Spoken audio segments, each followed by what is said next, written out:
செங்கோட்டையன் வந்து ஒரு பெரிய இதெல்லாம் கிடையாது. 50 ஆண்டு அவர் சுயநலத்துக்காக அவர் எல்லாம் பண்ணிட்டு நீங்க வேணா இருங்க சார், ஒன்றும் பிரச்சனை, நான் பேசுறேன், நான் உண்மையை பேசுவேன்.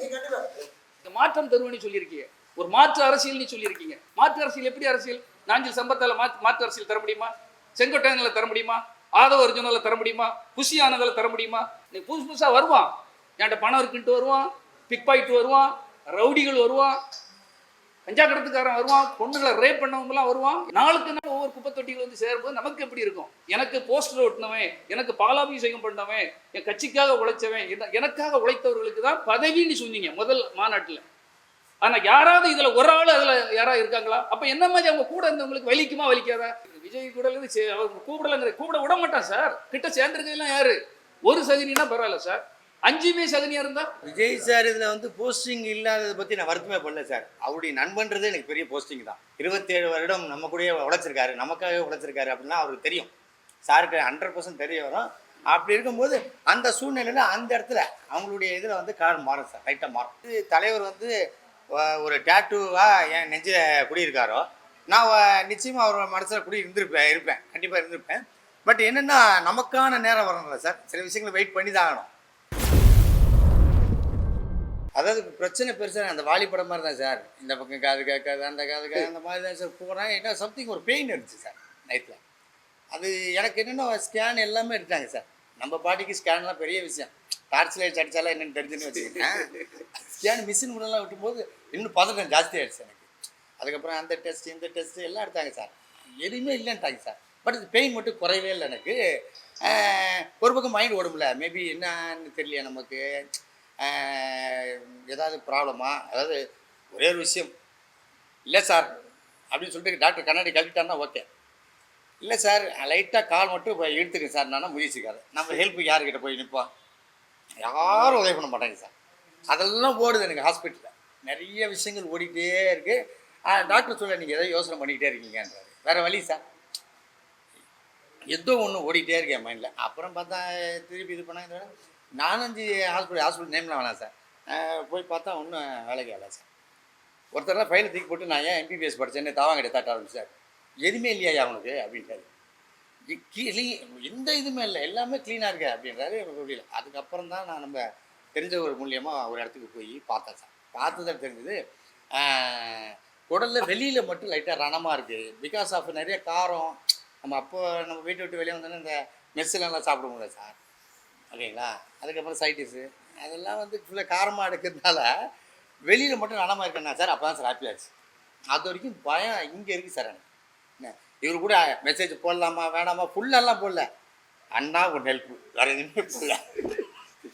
அடுத்த நிமிஷமே பேசி இது பண்ணி இவ்வளோ பெரிய விஷயம் பண்ணியிருக்காருன்னா பெரிய விஷயம் இல்லை. இன்னொரு விஷயம் என்ன கேட்டிங்கன்னா, நமக்கு மட்டும் இல்லை சார், இப்போ நம்மளை விட்டுட்டு போனால் இப்போ ரோபோ சங்கராக இருக்கட்டும், நிறைய பேர் நீங்கள் எடுத்துக்கிட்டிங்கன்னா பாவம் எவ்வளோ ஸ்ட்ரெஸ் இருந்திருக்கேன் சார். அதை தாண்டி உடலும் சரியில்லைன்னா எதுவுமே பண்ண முடியாது சார் அவங்களால, புரியுதுங்களா. அந்த நேரம் தான் சார் நிறைய ஓடுது சார் மைண்டில். அடுத்து என்ன நடக்குன்னு தெரியல, நம்ம அடுத்தது என்ன பண்ணலான்னு தெரியல. அப்படின்னும் போது நான் இருக்கேன்டா அப்படின்னு ஒரு குரல் வருதுன்னா அது ஃபஸ்ட்டு பிடி செல்வகுமார். நம்ம அந்த குரல் நம்ம யாரோட பழகணுமோ அவங்க மூலியமா நான் இருக்கேன் பாலாஜி வேலையை பாருங்க அப்படின்னா முடிஞ்சு போச்சு சார். நம்ம அதான் கேட்குறோம்.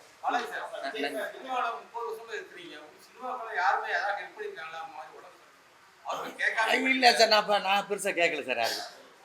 நான் யாருக்கிட்டையும் பெருசாக ஆமாம் எனக்கு நான் இப்போ சில பேர்லாம் சொன்னேன்ல உங்களுக்கு, அவங்களாம் ஜஸ்ட் ஒரு ஃபோன் கால் தான் சார். ஃபோன் கால் பண்ணி என்ன பாலாஜி என்ன விஷயம் அப்படின்னாங்க. அவங்களாம் எப்படி கேட்டால் நான் பேசுகிற என்னோட டோனை வச்சே கண்டுபிடிப்பாங்க, வெதர் நல்லா இருக்கானா இல்லை ஏதாவது ஹெல்த்து சரியில்லையா அப்படின்னு சொல்லிட்டு. ஹெல்த்து சரியில்லைன்னா நேரம் வெட்டி விட்டாங்க சார். வந்து என்னை கூப்பிட்டு போயிட்டாங்க. கூப்பிட்டு போயிட்டு என்னை வச்சு பார்த்து இருந்தாங்க. நான் பெரும்பாலும் சினிமா ஆட்கள் கிட்ட கேட்க மாட்டேன் சார்.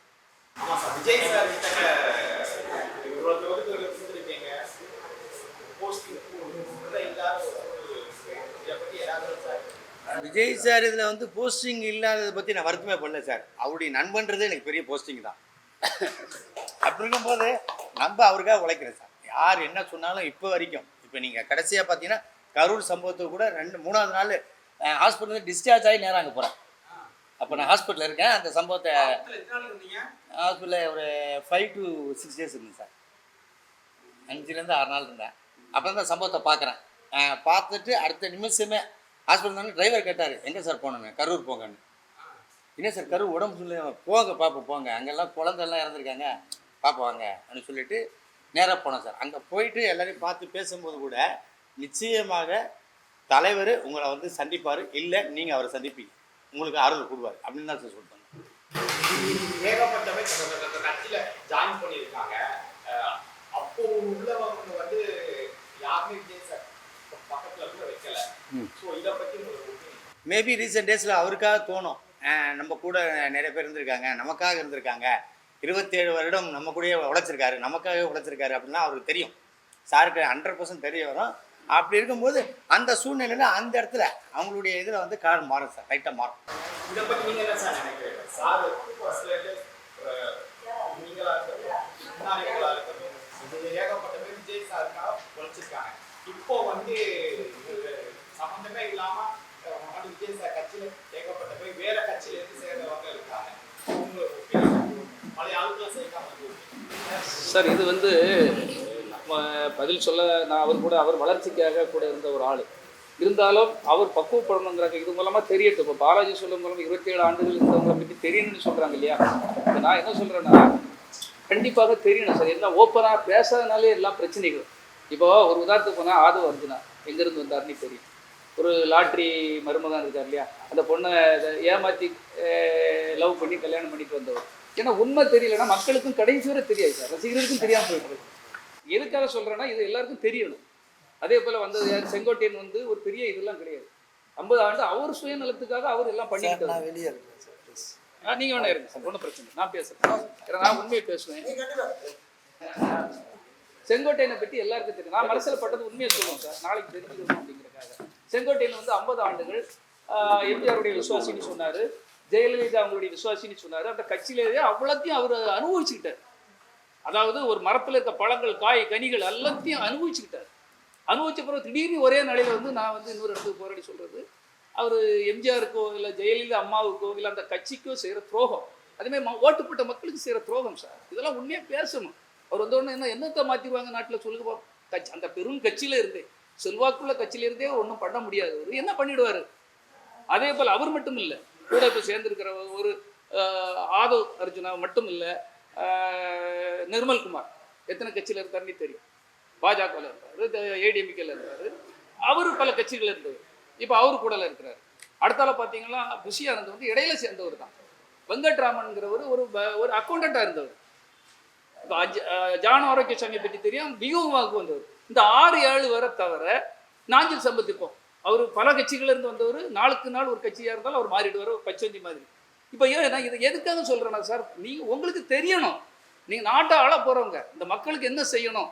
இந்த மக்களுக்கு அவ்வளோ பிரச்சனை இருக்குது சார். பக்கத்து ஸ்டேட்டு கேரளாவில் இருந்து பிரச்சனை இருக்குது, பக்கத்தில் ஆந்திராவில் இருந்து பிரச்சனை இருக்குது, பக்கத்தில் கர்நாடகாவில் இருந்து பிரச்சனை இருக்குது, சுலோனில் இருந்து மீனவர்களை கடத்திட்டு போயிடுறாங்க. இப்போ பல சிக்கல்கள் இருக்குது இந்த நாட்டில். அப்போ சிந்தனையாளர்கள் உங்கள் கூட வேணும், நல்லவர்கள் உங்களுக்கு வேணும். நீங்கள் முத என்ன சொன்னீங்க? எனக்கு போஸ்டர் ஒட்டினவன், எனக்கு பாலாபிஷேகம் பண்ணவன், என் கட்சிக்காக உழைச்சவன், எனக்காக உழைத்தவர்களுக்கு தான் பதவின்னு சொன்னீங்க முதல் மாநாட்டில்.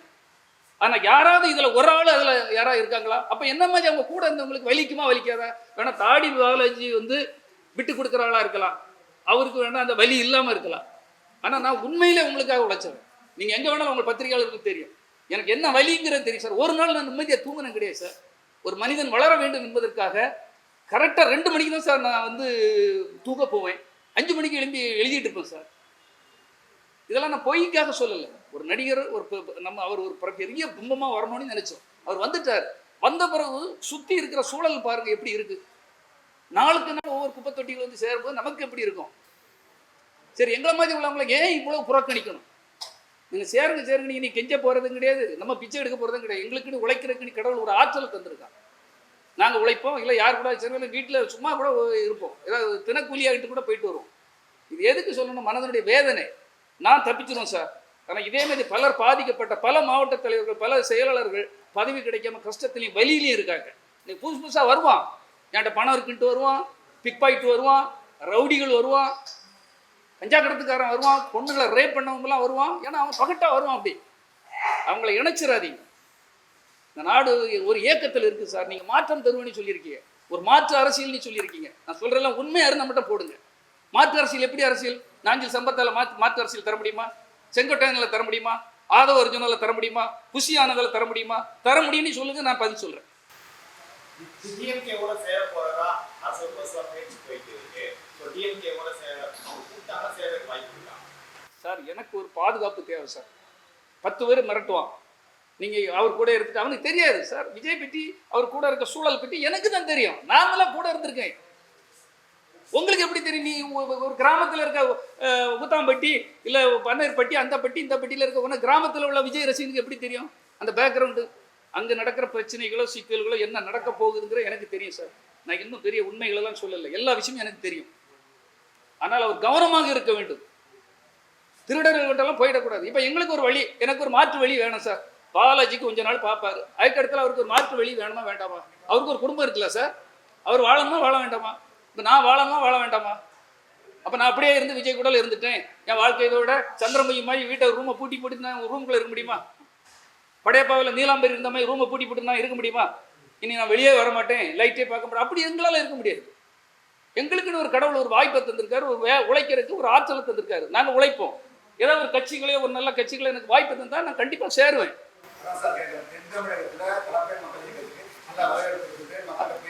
ஆமாம்,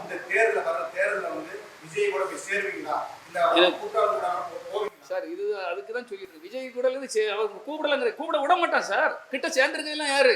ஒரு சகனினா பரவாயில்ல சார், 5மே சகனியா இருந்தா நான் துணிச்சலா சொல்றேன்னு நினைக்காங்க சார். உண்மையிலே நீங்களே அனலைஸ் பண்ணுங்க. உங்க பத்திரிகையில பல யூடியூப் சேனல்ல எழுதிட்டு இருக்காங்க சார். ஒரு 4 பேராவது நல்லவன் இருந்து 2 கெட்டவன் இருந்தா பரவாயில்ல, 4 பேர் நல்லதுக்கு கூட்டிட்டு போயிடுவான்.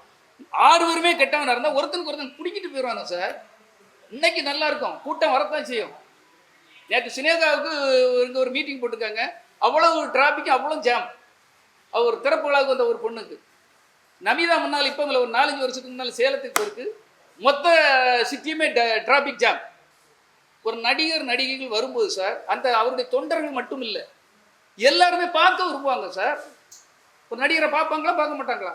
அதை வச்சுட்டு நீங்கள் மொத்த ஓட்டம் மொத்த புரட்சியும் நடக்க போகுதுன்னு மட்டும் நினச்சிடாதீங்க. நல்லது செய்யணும், ப்ராக்டிக்கலாக நீங்கள் மற்ற களம் இறங்கி வேலை பார்க்கணும். அதான் சொல்ல இல்லையா, 4 ஸ்டேட்லேருந்து நமக்கு பிரச்சனைகள் இருக்குது. ஏழை எளிய மக்களுக்கு நிறைய பிரச்சனை இருக்குது. திருப்பூர் பனியன் ஃபேக்டரி அவ்வளோ மூடிட்டு இருக்காங்க, வேலை வாய்ப்பு இல்லாமல் கிட்டத்தட்ட 4 லட்சம் பேர் நடு ரோட்டில் இருக்காங்க. அதே மாதிரி கோயில்பட்டியில் கடலை மிட்டாய் வியாபாரம் முதல் ஒவ்வொரு வியாபாரங்களும் படுத்தாச்சு. ஒவ்வொரு இடத்துலையும் சிக்கல்கள் இருக்குது, விவசாயிகளுக்கு பிரச்சனை இருக்குது. இன்ஜினியரிங் படிச்சுட்டு வந்தவங்களுக்கு 90% வேலை கிடையாது. நீங்கள் அந்த இடத்துக்குள்ளே வாங்க. எப்போ பார்த்தாலும் சிஎம் கிட்ட சவால் விடுறதும் மோதிப்பார் பார்த்துருவோங்கிறதும், என்ன பாடி இப்படி போறீங்க நீங்கள்? ரவுடிசம், எங்கள் ரவுடிசம் இனிதான் தெரியும்னு சொல்கிறான் ஒருத்தன். அதை கேட்டு நம்ம வேடிக்கை பார்த்துட்டு இருக்கோம். யாரு? நாங்கள் இந்த 6 மாதத்துல எங்கள் ரவுடிசத்தை காட்டுவோங்கிறான். அப்போ பக்குவம் இல்லாமல் இருக்கிறாங்க. நான் கேட்காம வேற யார் கேட்குறது சொல்லுங்க? அவர் கூட இருந்தவன், அவர் நல்லா இருக்குன்னு நினைக்கிறவன், எனக்கு மனசுக்குள்ள வேதனை இருக்கு. அந்த வேதனையில தான் கேட்டுட்டு இருக்கேன் சார்.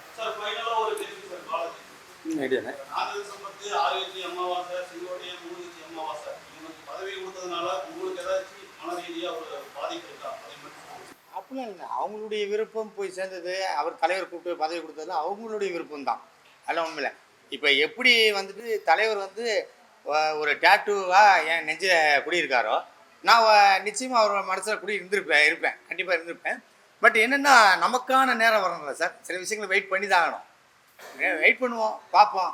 என்ன சொன்ன மாதிரி அடைச்சால் ஒர்க் பண்ண ரெடி, இல்லையா நம்ம அடுத்த வேலையை பார்க்க வேண்டியதான். அப்படிலாம் இல்லை சார். ஒரு இல்லை சார், அப்படி வருத்தம் இருந்தால் நான் சார் கரூருக்குலாம் முதல் நாளாக போய் நிற்கிறேன். அப்படிலாம் கிடையாது சார். இன்னிலேருந்து எப்பயுமே வந்து சாருக்கு ஏதாவது ஒரு விதத்தில் ஒர்க் பண்ணணும் தான் நினைக்கிற மாதிரியா, வேற எதுவுமே இல்லை சார். Thank you sir. புத்தகம்